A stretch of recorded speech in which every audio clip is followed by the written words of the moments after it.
Welcome to this miles by foot tour of Nashville International Airport, code BNA. As the airport serving Tennessee's capital and largest city, BNA is the busiest airport in the state, more than twice as busy as each of Tennessee's 5 other commercial airports combined, serving some 60,000 commercial passengers each day. It's the 28th busiest airport in the country, and it's become a nexus of travel for both Southwest Airlines and Allegiant, who both maintain operating bases here. It's recently completed a modern overhaul of its main landside terminal and parking areas, and it's continuing to update its nearly 40-year-old airside concourses to welcome travelers visiting for business, events, concerts, and the thriving art scene of one of our country's most important cultural gems.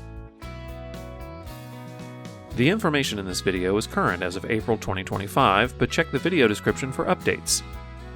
If you want to share your experience or have questions about your upcoming visit, please leave a comment and consider subscribing to stay connected as we visit new and exciting destinations around the world. Now let's explore. BNA is located 8 miles east of the State Capitol building in the city's center, about a 15-minute drive along I-40, accessible by car or WeGo public bus, which we'll cover later. Drop off departing passengers on the upper level of the terminal, then pick them up on the lower levels. BNA hosts nearly 20 airlines covering over 100 year-round destinations and even more seasonal ones. All airlines and destinations are served by a single airside terminal, whose 4 attached concourses, 1 satellite concourse, and terminal gates are connected behind a single centralized TSA checkpoint. As you enter the landside terminal from the curb or from the parking garage, check-in counters for Southwest, Allegiant, American, Alaska, and Contour are on the left, while Spirit, Frontier, JetBlue, Avelo, and seasonal and international airlines are on the right. There's also a pet relief area outside at the curb if your fluffy friend needs it. Then it's time to clear security.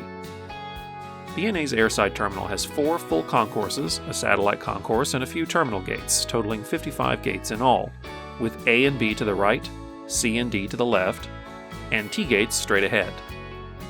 Concourse A, to the right after clearing security, has 6 gates, and it's home to United Airlines, as well as some Delta flights. United's offerings are the most modest of the big 3, at least in terms of destination and frequency, serving 6 of their hubs, most often Chicago O'Hare, between 6 and 7 times a day, followed by Newark, Houston Intercontinental, Washington Dulles, and their hub at Denver. Impressively, though, they offer up to 3 daily flights to California via San Francisco in the summer. From what I could tell, this terminal has had the least renovation. Still, it's how I remember airline terminals looking when I was younger, especially in smaller airports, so it's quaint and charming all the same. Along its length, you'll find displays of both memorabilia and print art, showcasing the city's history as a venue for the biggest stars in music, comedy, and film. Concourse B, also to the right following security, primarily serves Delta, along with Frontier, JetBlue, and Alaska. Delta is third for weekly departures at BNA, serving 12 year-round destinations. No surprise, Atlanta is the most frequent service, over 10 a day on average, with multiple daily services to these Delta hubs and focus cities. Of note, Delta offers at least 2 flights each every day to Los Angeles and Austin, 2 more centers of music and entertainment. Delta features a Sky Club a little ways down Concourse B. Alaska Airlines uses Concourse B as well to fly 3 times daily to Seattle and once daily to Portland, Oregon. Frontier Airlines serves 4 nonstop destinations from Concourse B, with a daily service to their hub at Denver, and services to Cleveland, Philadelphia, and Chicago O'Hare 2 to 3 times a week. JetBlue provides up to 4 daily flights to Boston and 2 to JFK from Concourse B. There's a children's play area near the far end of the concourse if your little ones need a break. In the terminal center, straight ahead past security, you'll see 5 T-gates used for overflow from other airlines, usually American or Delta, and international airlines. The T-gates are some of the most modern and spacious at BNA, and because they're not always in use, they can be a great place to relax in relative peace while you wait for your flight elsewhere in the airport. To the left after you pass through security, you'll find concourses C and D. Concourse D's 6 gates are completely dedicated to Southwest, and it's the newest concourse at BNA. It's also home to BNA's USO Lounge for active and retired service members and their dependents, found at the concourse's entrance. Concourse C supports Southwest, American, and the remaining domestic airlines at BNA.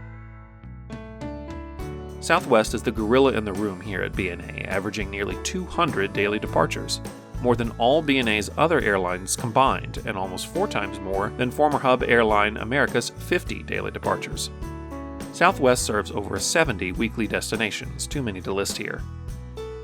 Southwest has long called Nashville a base, but they've started to take on a role in capacity like other operating bases, with comparable weekly departure figures to Chicago Midway, BWI, Houston Hobby, or Dallas Love, including weekly flights to several international destinations in the Caribbean, Mexico, and Central America.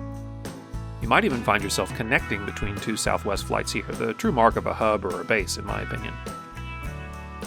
American, which called Nashville a hub in the 80s and early 90s, flies to Dallas more times a week than any other airline flies to any destination, averaging over 10 flights every day, though its hub in Charlotte isn't far behind at around 9 daily flights. They serve 10 more destinations around the country, as well as a seasonal nonstop service to Cancun. American supports an Admirals Club at the far end of Concourse C. Allegiant, which also calls Nashville an operating base, offers 22 destinations, though usually only a few times a week to any one airport, ranging from their operating base in Des Moines, the airline's most frequent seasonal service, to 6 destinations in Florida, to several small airports in the upper Midwest and the Plain States. Most Allegiant flights depart from the Satellite Concourse, so let's head there next. BNA's Satellite Concourse is accessible via a shuttle bus across from C2 and includes 8 gates from C4 to C11.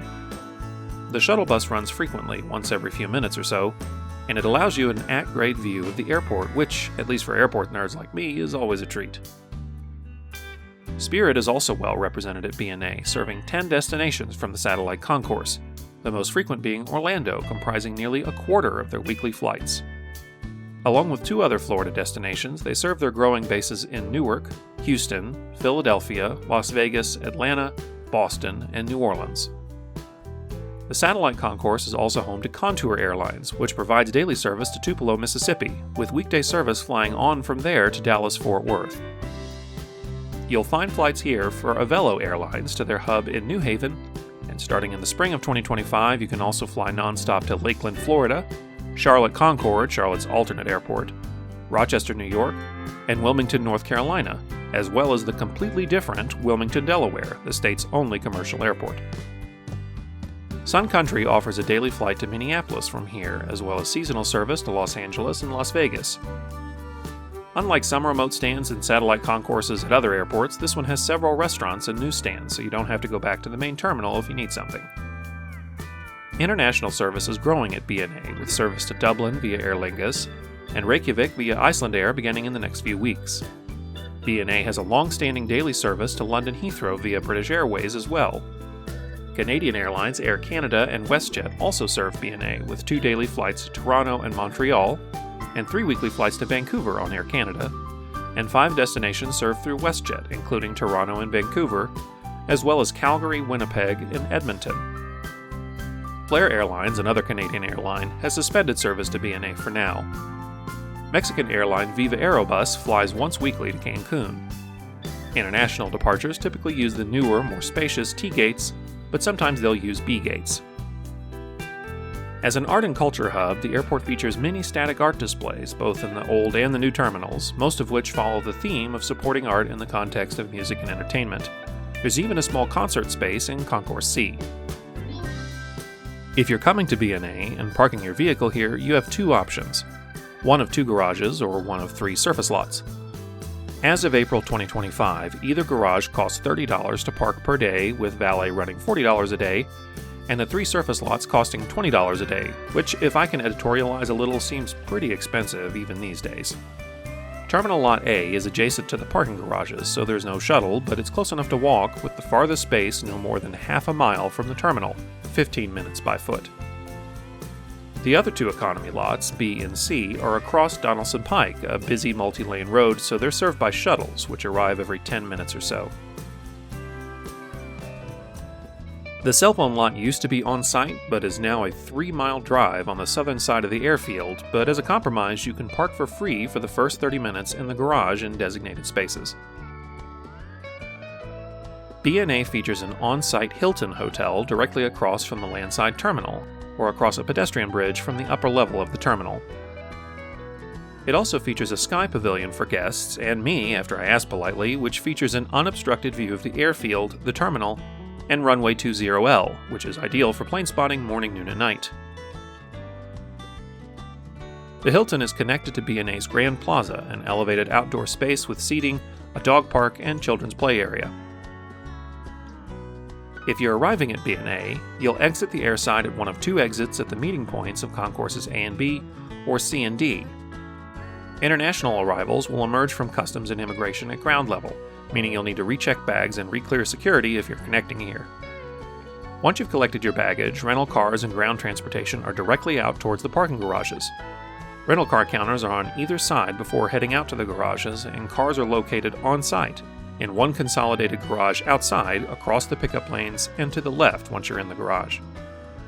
If you're using a ride-share, taxi, shuttle, or public transport, go to the right instead after crossing the pickup lanes. Lyft and Uber are first, then traditional taxis. Off-site parking, shuttles, and buses are at the end. Nashville's WeGo number 18 bus provides service to and from downtown, with service during the day every 45 minutes or so, with the journey taking about 40 minutes. After 6:30 p.m. most days, service from the airport to downtown becomes a 30-minute express, running every hour until just before midnight. A single ticket costs $2 cash either way as of April 2025. BNA has become a remarkable force in the nation's aviation network, upgrading many of its facilities and supporting destinations and airlines to match its national and international reputation.